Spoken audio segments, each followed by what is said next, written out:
Çdo grua e ka njohur një tillë, e ka dashur një tillë, është martuar me një tillë, është ndarë nga një tillë, ka mbijetuar nga një tillë, por asnjë grua nuk mund të rezistojë një të tilli. Shkruhet në kopertinën e librit Sindroma e Peter Pan. Pueri është një djalë shumë joshës, sepse ai di ta shfaqë aq bukur se sa shumë potencial ka, dhe vajzat kanë këtë vetinë që dashurohen shumë pas potencialit të djemt, duke harruar të shohin anën tjetër të medaljes. Gjën konkrete pra, çfarë ka bërë, çfarë ka realizu.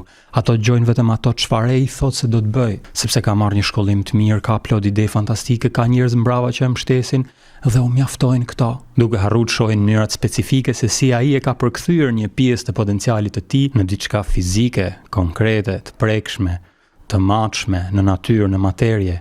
Ju kisha premtuar se do t'ju tregoja ca prej mënyrave se si ka përcehet sindroma Peter Pan.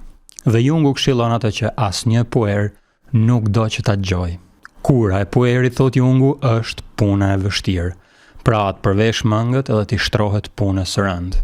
Vetëm ajo e shëron, thot Jungu. Dhe tani ti do të thush, kaq ishte, ky ishte shërimi i puerit, këtë na premtove, sepse i bie që t'i ftosh miqt për darkë edhe t'u shërbesh fotografi ushqimesh. Dhe me këtë po them se jo, ne do ta kërkojmë kurën e puerit në një drejtim krejt tjetër. Diçka që më ka tërheq shumë vëmendjen në kohët e fundit ka qenë historia e një zotërie i cili bëri diçka shumë interesante. Filloi të koleksiononte mesazhe të ngushëllimeve ndaj atyre që humben jetën me 11 shtator në SBA. Dhe vuri re se këto mira mesazhe ngushëllimi kishin diçka të përbashkët midis tyre. 90% e tyre ristillin në kujtesë momente të lojës ose aktivitete të lojës me të ndjerët. Ishin momentet e lojës pra me dashurit, me të njohur, që kalonin kështu si fije të gëzueshme, të thella që i lidhnin ata emocionalisht me njëri tjetrin. Dhe në fakt mendoje se si do të ishte bota pa lojë. Nuk e kam fjalën vetëm për gara ose sporte. Jeta pa lojë është një jetë pa libra, pa filma, pa art, pa muzikë, pa shaka, pa histori dramatike. Imagjinoje një botë pa flirt, pa komedi, pa ironi. Një botë e tillë do të ishte një vend shumë i zymt për të jetuar. Loja është ajo që i ngre njerëzit mbi rutinën e përditshme. Prit pak, ç'e ishte ajo që thash? Loja është ajo që i ngre njerëzit mbi rutinën e përditshme? Po nuk është kjo fiks ajo që kërkon pueri? Të ngrihet mbi mërzinë së përditshmes, realitetit të mërzitshëm, ekzistencës mekanike? Loja është pikërisht ajo që e bën të ndihet më gjallë se asnjëherë, më vetvetja, sepse i lejon atë lëvizjen e lirë të fantazisë, vetëm aty pueri e ndjen jetën plotësisht. Nuk ekziston asnjë përkufizim serioz i lojës në fjalore. Çdo përpjekje për ta përkufizuar lojën dështon të kapë thelbin e saj, sepse loja ka një cilësi, diçka që e përjetojmë thellë kur jemi në mes të saj, por që gjuha nuk e shpreh dot. Le ta quajmë këtë cilësi për momentin cilësia pa emër. Dhe të merremi me cilësitë vetit e tjera të lojës që mund t'i përkufizojmë, mund t'i përshkruajmë. Për shembull është mungesa e qëllimit. Loja bëhet për vetë lojën, nuk është se ka ndonjë vlerë mbijetese. Është vullnetare, nuk na detyron njëri që të lozim, na ajo është vetvetiu, është argëtuese, të bën të ndjesh mirë. Shpengim nga koha, kur jemi plotësisht të angazhuar të përthithur në lojë, e humbasim atë ndjesinë e kalimit kohës. Kemi një vetëdije të zbehur për veten, nuk shqetësohemi nëse dukemi mirë, bukur, qesharak të zgjuar apo të marr, jemi në gjendjen e fjollës pra. Plus loja ka hapësirë improvizimi, nuk jemi të kufizuar në një mënyrë të ngurtë për t'i bërë gjërat. Kemi dëshirë që ta vazhdojmë, ne dëshirojmë ta vazhdojmë atë. Kënaqësia e përvojës e ushqen këtë dëshirë, gjejmë mënyra si për ta mbajtur gjallë lojën. Këto cilësi janë ato që për mua e bëjnë lojën thelbin e lirisë. Po nuk është kjo mënyra, dëshira më e thellë e puerit? Loja, play, pak më sipër më duket se të gënjeva pak kur thash mungesa e një qëllimi të dukshëm. Vërtet loja nuk ka asnjë qëllim, kaq e kotë është.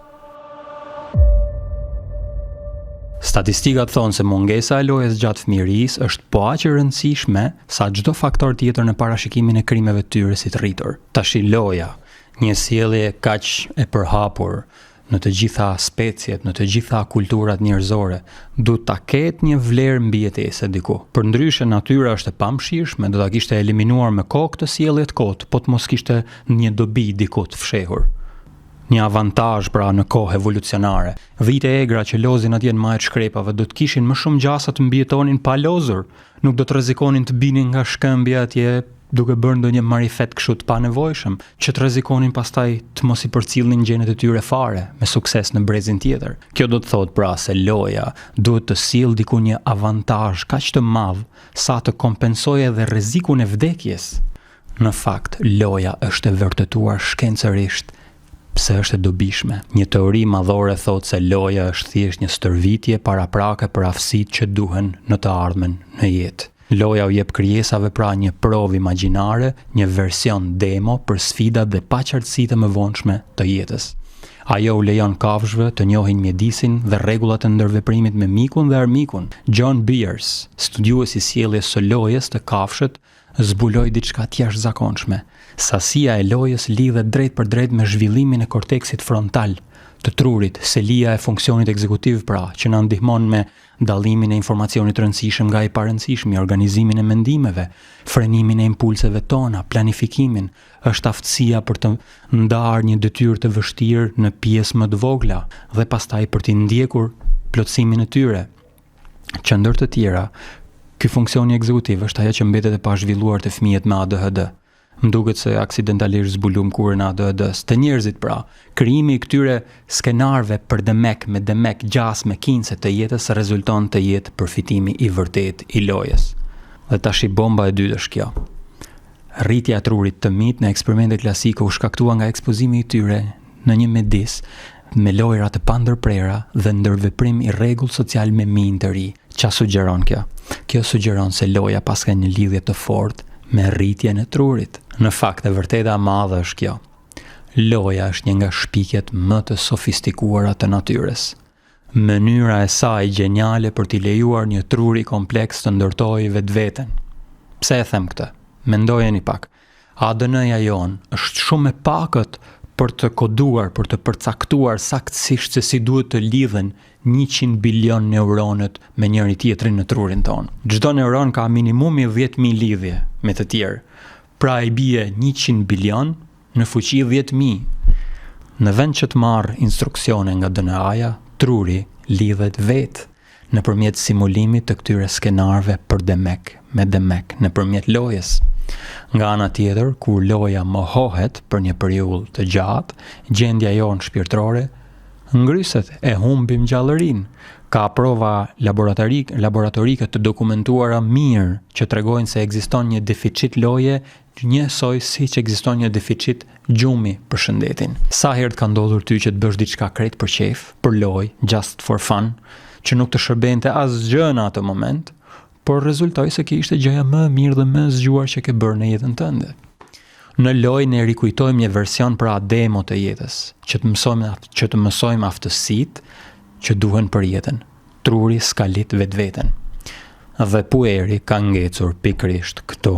Ai e përzgjat e zvarrit qëndrimin e këtij në këtë version prove demo të jetës, nga që ndjen se nuk i ka marrë akoma të gjitha aftësitë që i duhen për jetën. Dhe dyshimi im është se pueri mund të jetë fëmia që nuk lozi sa duhet me lodra, nuk lozi sa duhet me shok të rinj, që nuk lozi sa duhet me prindërit, dhe prindërit e tij ai nuk i pa shumë duke lozur me njëri tjetrin. Pueri ka ngecur pra në atë fazën për demek të jetës, sepse nuk luajti mjaftueshëm kur ishte koha. Gjëja më e keqe që dy prindër mund të bëjnë në sy të fëmijëve tyre është të konfliktohen me njëri tjetrin. Dhe gjëja më e mirë që dy prindër mund të bëjnë me njëri tjetrin në sy të një fëmije është të lozin me njëri tjetrin. Nëse një aktivitet nuk ofron mundësinë për lojë, pueri ndjen mërzi, boshllëk, sikur është i kapur, i lidhur, ja bjerr shpirtin. Pueri është i pangjishëm për të lozur, sepse te loja atij i hapen të gjitha rrugët për të krijuar, për të qenë krijues.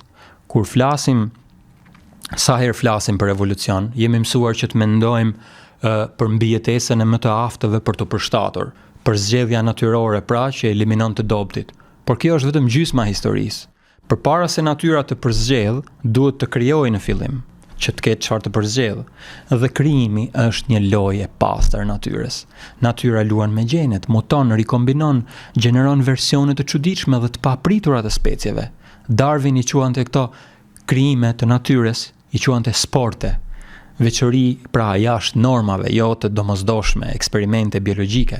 Biologët e kanë vërtetuar se sa më i madh jetë diversiteti gjenetik, aq më shpejt zhvillohet evolucioni. Kur variacioni mungon, evolucioni ndalon, ngadalësohet. Asgjë nuk lëviz, asgjë nuk ndryshon. Kjo nuk është vetëm biologji, këtë e thotë edhe fizika. Çdo sistem kompleks që vetë organizohet funksionon kështu. Loja është komponenti thelbësor. Trial and error, provo gabo. Hindut me mira vite më parë e formalizuan këtë si kozmologji. Lila është fjala sanskritisht për lojën, argëtim, sport, e cila përshkruan të gjithë ekzistencën si një lojë krijuese së shenjtës absolute, kozmosin, gjithçka. Shkenca moderne sot po zbulon ato që misticizmi e dinte prej mira vitesh. Loja është thelbi i ekzistencës tonë. Cila është loja më e bukur? Ose më sakt, cila është loja që nuk e dije se po e luan? Pse je këtu? Çfarë dëshiron universi? Çfarë është ajo që ai e bën pa pushim? Çfarë i pëlqen universit, Zotit, gjithësisë, apo sido që ke dëshirë ti ta quash? Cila është gjëja që ai po e bën pa pushim gjatë gjithë kohës? Është duke bërë çfarë pra? Duke krijuar gjithçka, specie të reja, gjallësa të reja, forma të reja jete pa pushim përjetësisht. Nëse dëshira më e madhe, vullneti i krijuesit, pra është të krijojë, dhe ti je krijuar në imazhin e tij, atëherë cila është detyra jote? Cili është misioni yt në këtë lojë? Pse je këtu? Të krijosh.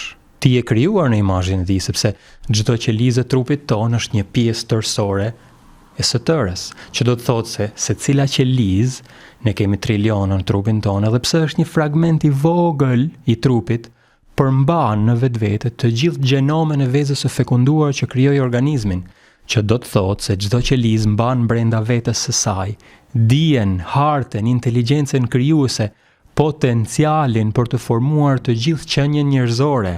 E ka aty brenda çdo qelizë, jo vetëm funksionin që kryen aktualisht, që mund të jetë një qelizë e veshkës, në rrethanat e tjera mund të bëhej një qelizë truri. Kjo shkon përtej biologjisë, është një parim shkallëzimi i natyrës. Ashtu siç çdo qelizë është pjesë tërësore e trupit njerëzit, çdo individ është pjesë tërësore e një organizmi më të madh, universal. Dhe çdo individ mban brenda vetes së tij potencialin e dijes dhe vetdijes së lidhur me gjithë ekzistencën. Kjo vetdije e gjithësejt, totale pra, është ajo që Jung e quajti arketipi i gjithë arketipeve. The self, ose vetja e thellë, pjesa më e thellë e nënvetdijes. Ai njohës si i panjohur brenda nesh. Këto që sapo thash nuk janë vetëm psikologji jungiane, por janë edhe të mbështetura në fizikë kuantike. Ne nuk jemi këtu vetëm një supë biokimike, sepse vetdia dhe vullneti i lirë janë përbërës themelor të strukturës së realitetit. Qëllimi i jetës pra është të ndihesh gjallë. Ja pse e ke gjithë të ngritjen dëshirën e brendshme për të ndier plotësisht gjallë në çdo sekondë të jetës tënde. Dhe çfarë të bën të ndihesh gjallë? Që ta çon zemrën pesh, që të bën të ndihesh sikur e gjithë bukuria jote e brendshme po konkretizohet jashtë. Akti i krijimit. Kur ti krijon diçka, poezinë, shtëpinë e re, shkruan librin e ri, gatimin më të shijshëm, stilon fustanin e ri, bën kopshtin e bukur, një punë publike, lëvizjen e re në balet, kombinimin e ri midis dy molekulave në laborator, pikturën e re, biznesin e ri, arkitekturën moderne, dhe mbi të gjitha, kur sjell në jetë krijesën tënde njerëzore, ti je duke rikrijuar jetë nga jeta. Ti ndihesh më i gjallë se kurrë. Ja pse kur shkruan librin e parë thonë se ndihet si fëmia i parë. Nëpërmjet aktit krijues ne i ngjajmë krijuesit, sepse jemi në harmoni me atë që quhet principi kardinal i universit. Dikush ka dëshirë ta quajë vullneti i Zotit. Akti krijues pra është diçka që ti dhe universi e bashkëprodhoni, është një lojë që ti e luan së bashku me të. Në krijimtari ti je në një gjendje ekstaze aq të thellë sa pothuajse nuk e ndjen fare ekzistencën tënde, nuk e ndjen rrjedhën e kohës, të duket sikur dora po punon pa vullnetin tënd dhe nuk ke as pak gisht në atë që po ndodh. Ti bëhesh pra një instrument në duart e dikujt tjetër dhe ti sheh se ti nuk po e zgjedh atë gjën që po bën. Ndihesh më tepër i zgjedhur për ta bërë atë. Ajo që po ndodh në trurin ton kur krijojmë në krijimtari, thot neuroshkenca, është se aktivizohen 3 rrjetat më të mëdha neurale kryesore të trurit. E para është rrjeti i imagjinatës, the default network. Ky është vendi ku truri ynë gjeneron ide, pamje, risi. I dyti është rrjeti i kontrollit ekzekutiv. Këtu vendosim, pra seleksionojmë, rafinojmë se cilat ide vlen vërtet. Dhe i treti, po aq i rëndësishëm, është rrjeti i saliencës. Këtu mbledhim të gjitha ato inputet kreative dhe vendosim se çfarë ka pesh në jetën tonë prej tyre. Duhet të jemi të fortë në secilin prej këtyre elementeve, sepse pikërisht kjo është ajo që AI dhe teknologjia nuk mund ta replikojnë kurrë.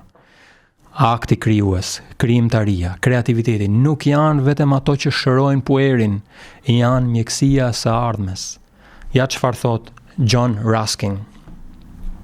Pyetja më e rëndësishme që duhet mbajtur parasysh gjithmonë është kjo: apo bëjmë gjën e duhur? Gjatë kësaj periudhe të shkurtër kohe që e quajmë jeta jonë, a përputhen veprimet tona me vullnetin e forcës që na solli në këtë botë? A bëjmë gjërat e duhura? Një proverb i lashtë kinez. Thjesht imagjino sikur qëllimi i jetës është vetëm lumturia jote dhe jeta jote bëhet diçka mizore dhe e pakuptimt. Duhet të përqafosh atë që thot urtësia e njerëzimit, intelekti dhe zemra jote, se kuptimi i jetës është i shërbesh forcës që të solli në këtë botë. Pas kësaj, jeta kthehet në një gëzim të përhershëm. Mark Aureli thoshte të shprehesh dritën tënde të brendshme, natyrën tënde. Ka plot urtësi të tjera pa fund nga thellësia e shekujve që shprehin pikërisht atë që pueri ngurron ta bëj. Çfarë ndodh kur impulsin krijues që na ngacmon pa pushim e shtypim, e shpërfillim vazhdimisht? Ai kthehet kundër nesh, ose për ta thënë me fjalët e von Franz, ne atë çfarë kemi brenda, nëse nuk e jetojmë jashtë, ajo punon kundër nesh. Ti mund t'jesh dikush që mban rekordin olimpik për zvarritjen e gjërave, madje mund të kesh menduar disa herë gjatë kësaj videoje se si ta zvarrisësh për më vonë shikimin e saj ose ta braktisësh fare, derisa mbritët te kjo minutë. Fakti që erdhi deri këtu megjithatë tregon se jo vetëm je më i mirë se ata që e braktisën diku më herët, por edhe sepse brenda te ajo forca që vepron për mirë e theu atë tjetrën që të pengon, si hije që të kap për xhupi dhe të thotë çau, ik, hiqe. Shumica prej nesh, në mos gjithë, kemi 2 jetë. Jeta që jetojmë dhe jeta jetuar brenda nesh. Dhe në mes të dyjave qëndron rezistenca. Ke bler ndonjëherë një pistë vrapimi dhe akoma ajo po zë pluhur atje në Papafingo? Ke hequr dorë ndonjë dietë, yoga, kurs apo praktik? I je shmangur ndonjëherë mundësisë për t'ju kushtuar një thirrje humanitare? Ke dashur ndonjëherë të jesh nën, mjek, avokat, të garosh për një post, të luftosh për të mirën e planetit apo për paqen në botë, për natyrën? Natën vonë ke patur edhe ti vizion të atij që mund të ishe bërë, punën që do të kishe arritur, qenien e realizuar që ka qenë thënë të jesh. Je shkrimtar që nuk shkruan ndoshta, piktor që nuk pikturon, një trup i bukur që nuk stërvitesh, një interpretues që asnjëherë nuk ngjitet në skenë, një zog pa fole, një predikues pa altar. Atëherë, nëse je këto, njëra nga këto, ti e di shumë mirë se çfarë është rezistenca. Dhe nëse një rezistencën ti njeh edhe të bie në saj, që është zvarritja, është ajo që na përshpërit në vesh atë frazën e famshme: ke kohë plot ta bësh më vonë. Rezistenca ose hija është ajo që i zgjat krahet poshtë shtratit, karrigës apo divanit dhe na mban të lidhur vendnumra. Është forca më toksike në botë, gjendet rënja e palumturisë më shpesh se sa varfëria, po ju dorëzove asaj të deformohet shpirti. Dhe shi ç'a ndodh. Sa më gjatë të rish duke fantazuar për atë që ke dëshirë të bëhesh, dëshiron të bësh, aq më shumë ka kohë hija që të thurë dhe të sofistikoj planin e saj për të ta bërë që ti ta sabotosh planin tënd. Po aq e fuqishme pra sa është thirrja e shpirtit ton për realizim, aq të forta janë edhe forcat e hijes të rreshtuara kundër nesh. Hija, shadow, është një arketip që nuk ekziston kot, ka një funksion të madh për të kryer, që është ai i balancimit. Detyra e saj është metaforikisht të sigurohet që të mos i realizojmë të gjitha gjërat për një ditë. Pra, është ajo që i shërben funksionit kryesor të çdo organizmi, homeostazës, ruajtja e balancës. Hija, the shadow, është the balancing function. Sa herë që ti do të bësh diçka, brenda teje plazmohet një dëshirë për të mos e bërë. Me hijen ke 3 rrugë për të vepruar.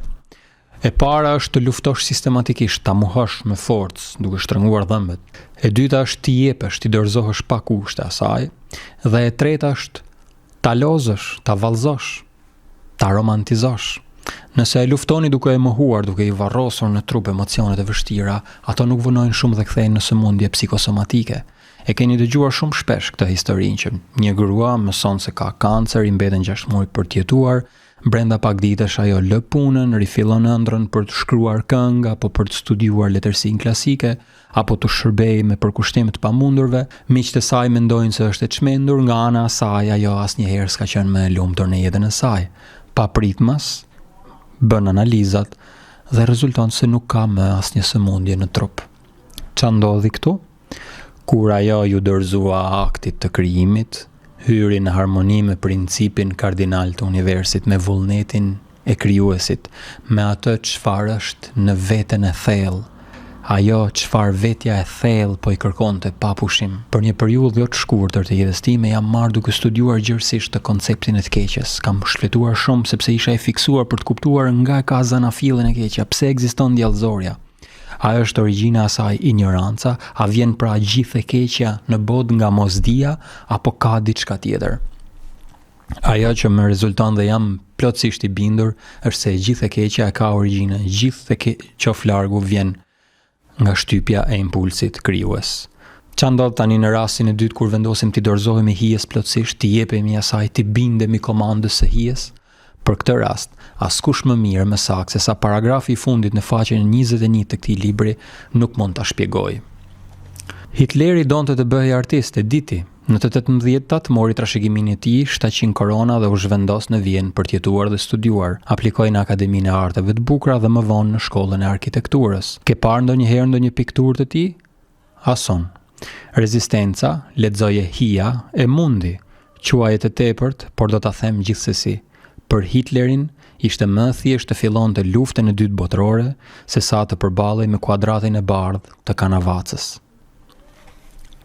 Kur ne mohojmë impulsin krijues, ai që merr drejtimin në vend të tij është impulsi asgjësues. Nga creator of worlds bëhesh destroyer of worlds. Sikur asgjë tjetër të mos bësh deri në fund këtij viti, duhet të lexosh këtë libër, sepse ky sikur është shkruar enkas për Puerin. Dhe gjëja e tretë që mund të bësh me hijen, që mund të bëjmë me hijen është ta integrojmë atë, ta vallëzojmë atë, ta romantizojmë. Carl Jung e identifikoi me saktësi kush është hija e Puerit, dhe ai e quajti atë Senex. Senex është ai plaku i urtë, me atë avashësinë e tij ceremoniale, mënyra e butë ngadalt, plot harmoni se si i bën gjërat, qoftë edhe kur mbush një filxhan çaj. Ndërsa Pueri është gjithnjë me nxitim, fluturim, thje kapër shpejt. E han ushqimin në këmbë, edhe iken se s'ka kohë të ulet në tavolinë me tjerët. Ke pa ndonjëherë një plak të urtë që ha ushqim në këmbë shpejt sepse e ka me ngut? Nuk besoj. Senex pra është ai burri i përgatitur, i rregullt, me durim, me qëndrueshmëri, që vepron edhe përballë frikës së dështimit, pa justifikime, pa budallëqe. Pueri është një figurë që mban një qëndrim lojcak, fëminor ndaj jetës edhe kur mosha biologjike rritet. Në disa drejtime ai është fleksibël, më fleksibël se Senexi, dhe shpesh është një shoqërues i këndshëm, madje magjepsës, sidomos për gratë. Mungesa e strukturës dhe larmia e interesave të tij e bën një person shumë interesant Puerin, por me kalimin e kohës, refuzimi i tij për të rritur bëhet irritues për të tjerët. Pueri nuk dëshiron të angazhohet pra me rutinën. Ai e shmang punën e vështirë dhe të zakonshme. Atij i pëlqen që të bëj pak në një gjë tjetër, me shumë pauza të gjata midis tyre. Të tjerë dhe kanë të vështirë që ta pranojnë pa aftësinë e tij për të përkushtuar për një mend në një qëllim të vetëm ose në një marrëdhënie të qëndrueshme. Dhe ajo hieshia e tij idealoshare mund të degenerojë në narcisizëm dhe vetinteres. Senexi dhe Pueri e shohin punën dhe jetën në mënyra krejt të ndryshme dhe zakonisht nuk e pëlqejnë fare njëri tjetrin. sepse të dyja ekstremet sjellin probleme. Për fat të mirë janë të pakta ata burra që janë komplet senex, të ngurtë, të vrazhd dhe të pakta ata që janë plotësisht puer. Ndonjëherë te një burr i tipit senex zgjohet papritur e ana lojcake, djaloshare, dhe kjo ka një efekt të jashtëzakonshëm në personalitetin e tij, përndryshe që do të ishte i ashpër, i ngrysur apo e plakut i dhnak zevzek. Edhe pueri nga ana tjetër mund të zhvillojë disa prej cilësive më të vlefshme të senexit, duke i ruajtur vlerat e tij rinore. Në fakt mund të thuhet se ilaçi për secilin tip është të pinë pak nga gjaku i njëri tjetrit. Fantazia e puerit bashkohet me strukturën e senexit dhe bëhet imagjinate drejtuar diku specifikisht.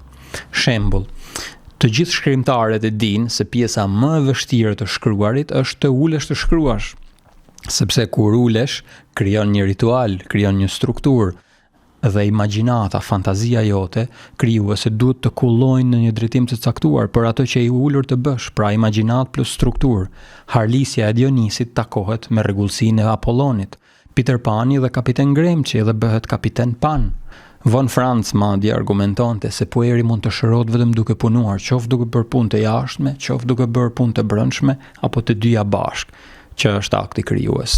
Dyshoj se senexi mund të shërohet vetëm duke luajtur me diçka, shton ajo, qoftë një lojë, pasion dytësor, apo edhe brenda një marrëdhënie.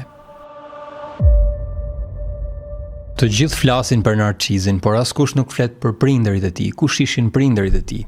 Adonis, një tjetër figurë ngjashme me Narcizin, erdhin nga një marrëdhënie incestuoze midis babait dhe vajzës. Adonis adhurohet aq shumë nga Afrodita sa që bëhet i paaft të kujdeset për veten e tij jashtë mbështjellës mbrojtëse të përqafimit saj. Me maskulinitetin e tij të padiferencuar dhe aftësitë gjuetare të pasprovuara, ai shpohet nga dhëmballët e njërës prej kafshëve të Artemisës, derrit të egër.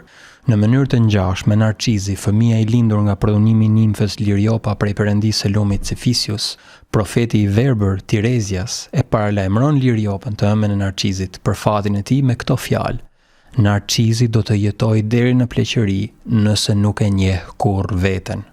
Liriopa as nuk e kupton fare, as nuk e merr parasysh këtë profeci. Në versionin e Ovidit të mitit, madje edhe nëna zhduket nga skena fare dhe Narcizi mbetet një djalë i ri bukurosh i izoluar, i paaft të hyjë në marrëdhënie me botën, i paaft të përftojë atë diferencimin unë jam unë, ti e ti, tjetri është tjetri. Kemi folur te kompleksi i mamas pozitive për formimin e aksit të egove dijes, për atë fazën e diferencimit. Dhe kjo është rënja me Narcizin, sepse për shkak se ai nuk pati diferencim të shëndetshëm, për Narcizin është i mangët nocioni i tjetrit si më vetësi. Kështu që si në jetën tonë të përditshme, ashtu dhe në atë në mit, ai refuzon dashurinë e egos duke u dashuruar me imazhin e tij dhe pasioni për veten nuk shuhet kurrë.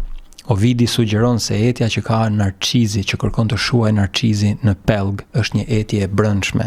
Megjithatë, pa një baba që t'i mësoj dallimin midis substancës dhe fantazmës, ashtu siç Hermesi mëson Odiseun, kur ai ngatron fantazmën e substancën sepse nuk di të bëjë diferencën, pra miti nuk ka se si e thot më bukur, Narcizi ka një problem diferencimi midis reales dhe imagjinares, midis mendjes dhe materjes, që është gjithashtu dhe rënja e problemit të puerit gjithashtu. Pra, Adonis, djalë i dashuruar tepër nga nëna e tij, nuk i mbijetoi botës. Adonis lind nga një dëshirë shtrembruar, jo nga një bashkim i strukturuar. Ai u rrit në mbrojtjen hyjnore të Afroditës, mamaja pozitive. Ai adhurohet, mbështillet, nuk i lejohet të rrezikojë veten, nuk kryen rritjen e kalimit në rrezik apo disiplinë, nga që babai është mungues. Maskuliniteti i tij pra mbetet i pa diferencuar, embrional. Aftësitë e tij gjuetare nuk sprovohen kurrë. Kështu që kur ai takon botën reale, derrin e egër të Artemidës, ai vdes. Në mënyrë simbolike, pra, djali që nuk largohet kurrë nga nëna nuk mund t'i bijetojë botës së burrave, nëse babai ka qenë mungues, shpërfillës. Narcizi po ashtu, pa baba, pa mentor, pa distancë nga imazhi i vet. Ai rritet nga një nënë që nuk kupton profecitë, pa asnjë parim udhëheqës mashkullor, pa asnjë mentor. Roli i Tiresias injorohet nga nëna i profetit, pa asnjë strukturë simbolike për të interpretuar fatin e tij, dhe siç e thot teksti, ai mbetet i izoluar, i paaft të hyjë në marrëdhënie me botën. Ai nuk mund të formoj marrëdhënie unë ti, sepse mungon vetja brenda ti në radhë parë. Nuk ka asnjë busull të brendshme referimi, ai nuk mund të kuptojë ndryshimin dhe gjithçka kolapson në imazh. Kështu ai refuzon dashurinë e ekos, tjetra femërore dhe mbytet brenda në imazhin e tij. Narcizi, dëgjoje Pueri, nuk mëson të dalloj pra midis asaj që është reale dhe asaj që është e imagjinuar. Hermes i mëson Odiseun ta bëjë këtë dallim në mitin grek, por Narcizi nuk ka asnjë Hermes, asnjë udhërrëfyes, asnjë baba. Kështu që ai sheh pasqyrimin e tij një fantazm, supozon se është real, substancë dhe bie në dashuri me të. Libidoja e tij, në vend që të shkojë jashtë drejt botës, regreson mbrapsht në vetvete. Dhe kjo është vdekje psikologjike. Pra impulsi krijues për të krijuar botën, për të ndryshuar materin aty jashtë, kthehet kundër në impuls asgjësues. Dhe stadi më i avancuar i Narcizit kush është? Nga shkon Narcizi? Bëhet vampir apo jo? Të diferencosh pra do të thotë ta mësosh djalin, ti mësosh një djali se bota nuk është ai. Se njerëzit nuk janë zgjatimi fantazisti, se realiteti shfaq rezistencë, se kufijt i japin formë dëshirës, se tjetri ekziston dhe se dashuria kërkon takim me diçka jashtë vetes tënde. Dëshira për diçka sipas natyrës shtrihet jashtë. Dëshira e shëndetshme është centrifugale, është ajo lëviz drejt diçkaje, drejt një personi, një thirrje, një të ardhme, një qëllimi, një marrëdhënie, një projekti, një komuniteti, një çfarëdo. Dëshira ka nevojë për distancë, pra, ka hapësirë midis unë dhe ti, midis unë nuk kam dhe unë dua. Dhe ky diferencim i jep dëshirës një shteg, një drejtim. Pa diferencim, pa këtë diferencim, dëshira mbetet rrethore. Bëhet përsëritse, kompulsive, e panginjshme, e paplotësueshme. Ajo bëhet dëshirë për vetveten. Nëse gjithçka është unë, atëherë dëshira për botën bëhet dëshirë për veten. Dëshira për dashuri bëhet dëshirë për imazhin tim, dëshira për rritje bëhet dëshirë për të mbetur i paprekur, dëshira për tjetërsinë bëhet dëshirë për vetpasqyrim. Shembull praktik. Pueri që gjithmonë bie në dashuri me idenë, jo me personin. Imagjino një burr 32 vjeçar që bie në dashuri vazhdimisht, jo me gra reale, por me fantazinë e partneres së përsosur. Pra, ai obsesionohet me këtë vajzën pas këtij takimit, ai projekton, pasqyron mbi të gjithçka që dëshiron, bukurinë reale, kuptimin total, lirinë absolute, dhe ai nuk e lejon kurrë që gruaja reale, tjetra e vërtet, veçoritë e saj, nevojat, kufijt, personaliteti, të hyjnë në fantazinë e tij. Me fjalë të tjera, ai është i dashuruar me veten e tij, të pasqyruar mbrapsht tek ai nëpërmjet asaj. Momenti kur shfaqet diferenca, dëshira kolapson, humbet, Dorian Gray e shqyen pikturën në Bodrum. Kur gruaja pra vendos kufin, ose shpreh preferencat e saj, ose bën diçka të papritur, ai përjeton këto jo si një ndryshim normal njerëzor, por si një kërcënim i imazhit të tij, sepse aty ai kupton dhe mendon, aha, nuk e paskam arritur të shitem kësaj ashtu siç doja unë. Nuk paskam arritur t'i ushqej asaj atë version të vetes time që të marr mbrapsht një pasqyrim tim perfektin ashtu siç e doja. Ai humbet interesin, bëhet i ftoftë, nganjëherë bëhet edhe shumë nervoz, nga që fantazia nuk e takon kurrë realitetin. Çdo marrëdhënie mbaron në të njëjtën mënyrë.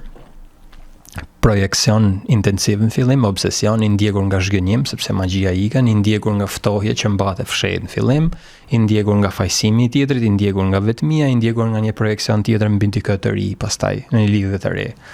Me kalimin e kohës, kështu ai izolohet emocionalisht, nuk mund të formojë lidhje të pjekura, dëshira e tij ushqehet nga vetja, duke u rrotulluar gjithmonë aty në atë kështjellën e egos tij. Ai bëhet i varur nga fillimet, kulmet dhe zhgënjimet. Dëshira e tij bëhet një qark i mbyllur, gjithmonë duke u djegur kurrë, duke mos u tokzuar. Sfida jonë tani është të kuptojmë pse ai Narcizi, Pueri, Adonis e mbyll veten brenda mureve të kështjellës së egos. Çfarë po kompenson ai me këtë sjellje? Këshia kemi më të kollajt për kuptuar situatën se çfarë po ndodh, sepse më herët në video folëm për veten e thellë, atë busullën e brendshme, pra atë njohësin e panjohur brenda nesh, sepse është pikërisht kjo që rrezikohet të pueri. Nëse nëna ka qenë mirë mjaftueshëm, konstelimi i vetes së thellë te fëmia bëhet themeli i çdo ndjenje të ardhshme, identiteti dhe vetvlerësimi. Ai shfaqet të një fëmijë 2 a 3 vjeç si asertivitet, i qenit i prerë, me vendosmëri, kokfortësi, grandiozitet dhe vetrëndësi. Dhe me që kjo mund të krijojë sjellje të vështira për të duruar, prindërit e painformuar sakt sulen t'u andalojnë t'i ndëshkojnë t'i shtypin këto sjellje nga frika se mos më bëhet djali narciz. Ato sjellje të foshnjës tregojnë se nën sipërfaqe fragmentet e egos po bashkohen për të krijuar një unitet funksional, i cili përjetohet si një ndjesi vetveteje. Psikologu Satinover përdori termin narcizëm i duhur ose proper narcissism, që foshnja të ketë qëndrueshmëri identiteti pra nëna e mirë mjaftueshëm e zbut tigrin pa ja shkulur dhëmbët. Kur ky kapacitet nuk zhvillohet ose dëmtohet, mungon busulla psikoemocionale mbi cilën personaliteti duhet të mbështetet në momentet vështira, stresi. Nëna negative, nga ana tjetër, ja shkul dhëmbët fare tigrit, me sulm, me përbuzje, me sharje, ndërsa nëna pozitive nuk e lejon që t'i forcohen dhëmbët tigrit, duke e mbajtur gjithkohës me biberon, apo duke e mbrojtur ndaj çdo situate ku kërkohet përdorimi i dhëmbëve. Kështu në rastin e nënës negative kemi një puer narciz.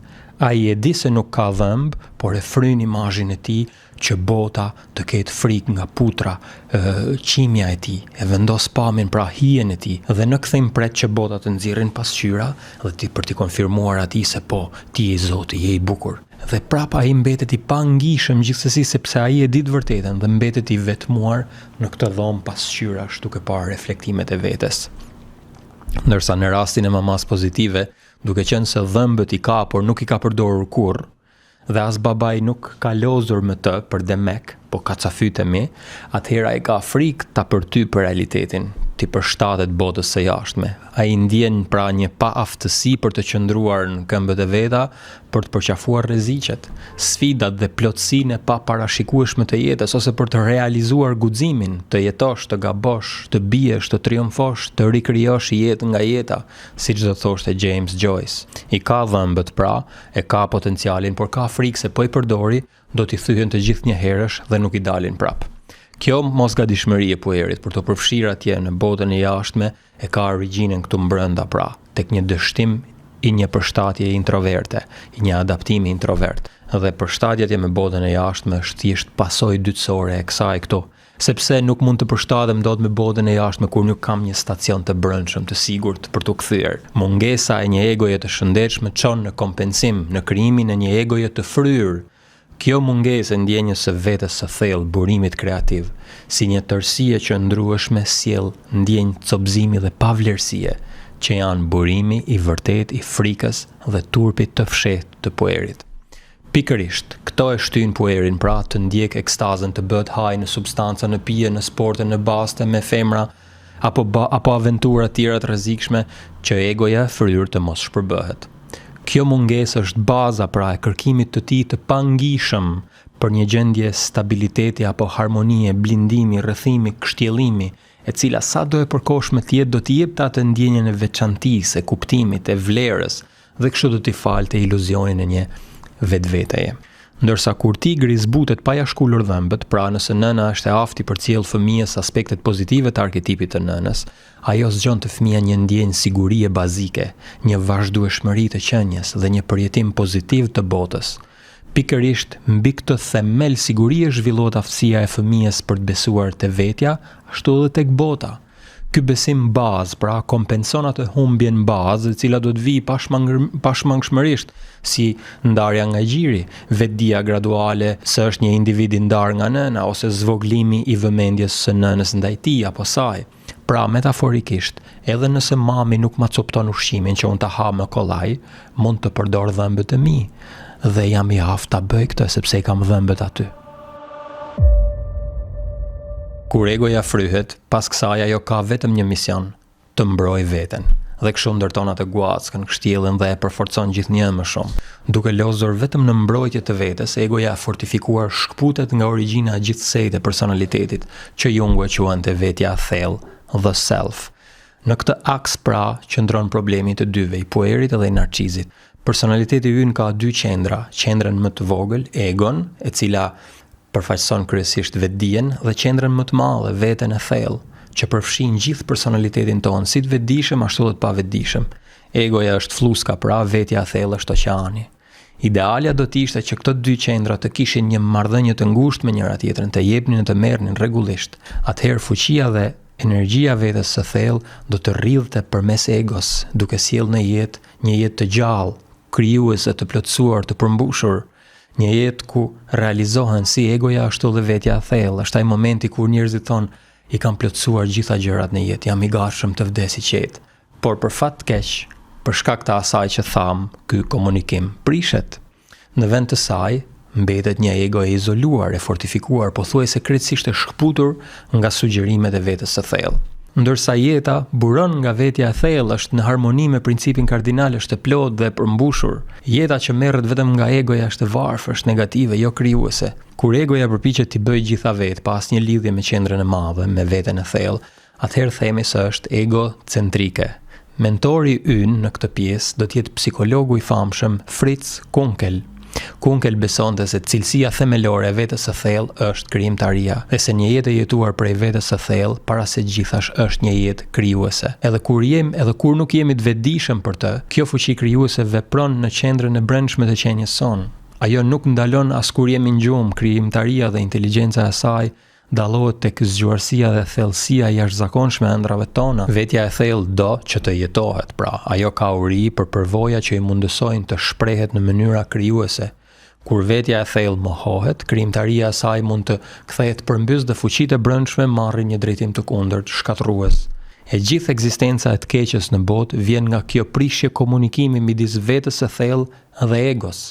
A do një provë për të kuptuar se si vetja e thellë ndihmon egon?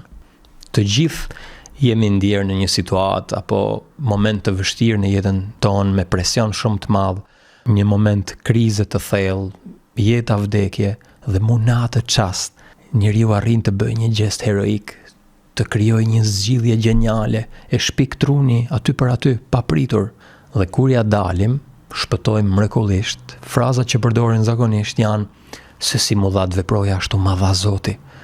Vetja e thellë paprit mas u bë aftë të jap një përgjigje krijuese edhe në rrethanat më të vështira. Por nuk është se duhet të presim ta çojmë veten në momente krize apo përvojësh të vështira për ta ndjerë këtë lidhjen me veten e thellë krijuese, sepse vetja e thellë do vetëm të krijojë. Ajo do aktin krijues.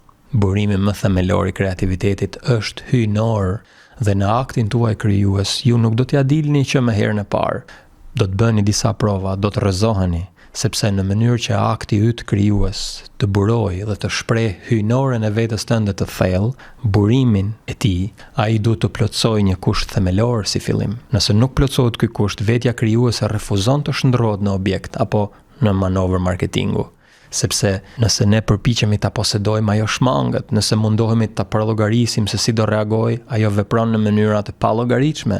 Nëse themi gjithmonë është kështu apo gjithmonë është ashtu, vetja e thellë i kundërshton pritshmëritë tona.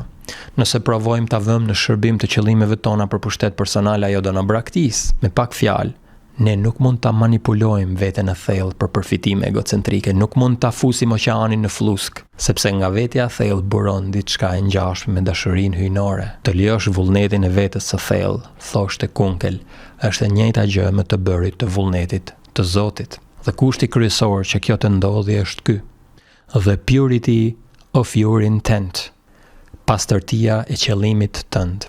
Kur nëpërmjet aktit krijues ti shpreh totalitetin e vetes thellë me pastërtinë e qëllimit, atëherë akti yt krijues u jep jetë të tjerëve. Ata ndihen të gjallë, u bie në qetësi shpirti sapo hyn në shtëpinë që ke ndërtuar ti. Zemra atyre çlirohet kur dëgjojnë simfoninë, melodinë apo këngën tënde. Ata ndihen më në harmoni me forcat e veta të brendshme kur shohin lëvizjen tënde në balet. Akti yt krijues pra ka një cilësi që njerëzit nuk e thon dot me fjalë, por e ndjejnë. Nuk përkufizohet dot me shkronja, nuk preket, por është aty. Pra ajo që ti ke krijuar mbart atë që quhet cilësia pa emër. Dëshira jonë e thellë e vazhdueshme për të krijuar është një instinkt themelor njerëzor, po aq sa dëshira për fëmijë, është dëshira për të krijuar rregull nga asgjëja, diçka në harmoni dhe në bukuri me vetveten. Është dëshira për ta plotësuar botën që tashmë është e përbërë nga male, prenj, pemë, gur, me diçka të bërë nga ne, që të ndjehet po aq pjesë e natyres dhe mjedisit tonë. Secili prej nesh pra ka diku në zemrën e tij ëndrrën për të krijuar një botë të gjallë, një univers. Në një forma tjetër, çdo person ka një version të kësaj ëndre.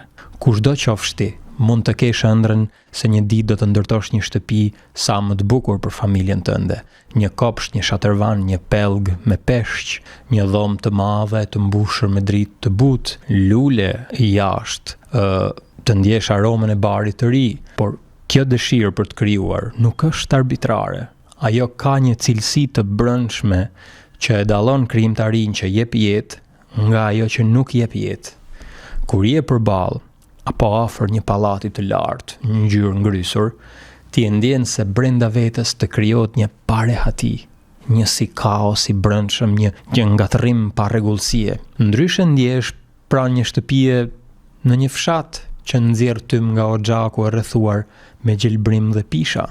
Ti e ndjen ndryshimin pra, je në gjendje të thuash direkt njëra prej tyre e ka cilësinë pa emër. Dhe kjo cilësia pa emër bën një ndryshim të madh midis shëndetit dhe sëmundjes, midis të gjallës dhe të pa gjallës, sepse ne nuk marrim ndjesinë se po shërohemi kur rrim afër një pallati 30 katësh në mes të zhurmës qytetit, cili do qoftë ai qytet, ndërsa atje shtëpia në fshat po.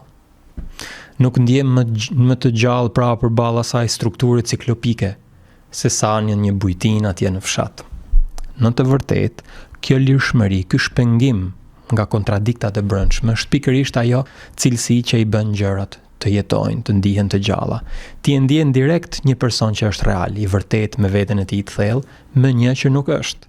Prania ose mungesa e kësaj cilësie pra është themelore për aktin e krijimit të çdo gjëje. Qoftë në një poem, apo të një njeri, apo në një ndërtesë plot me njerëz, apo në një pyll, apo në një qytet. Gjithçka që ka rëndësi rrjedh nga ajo.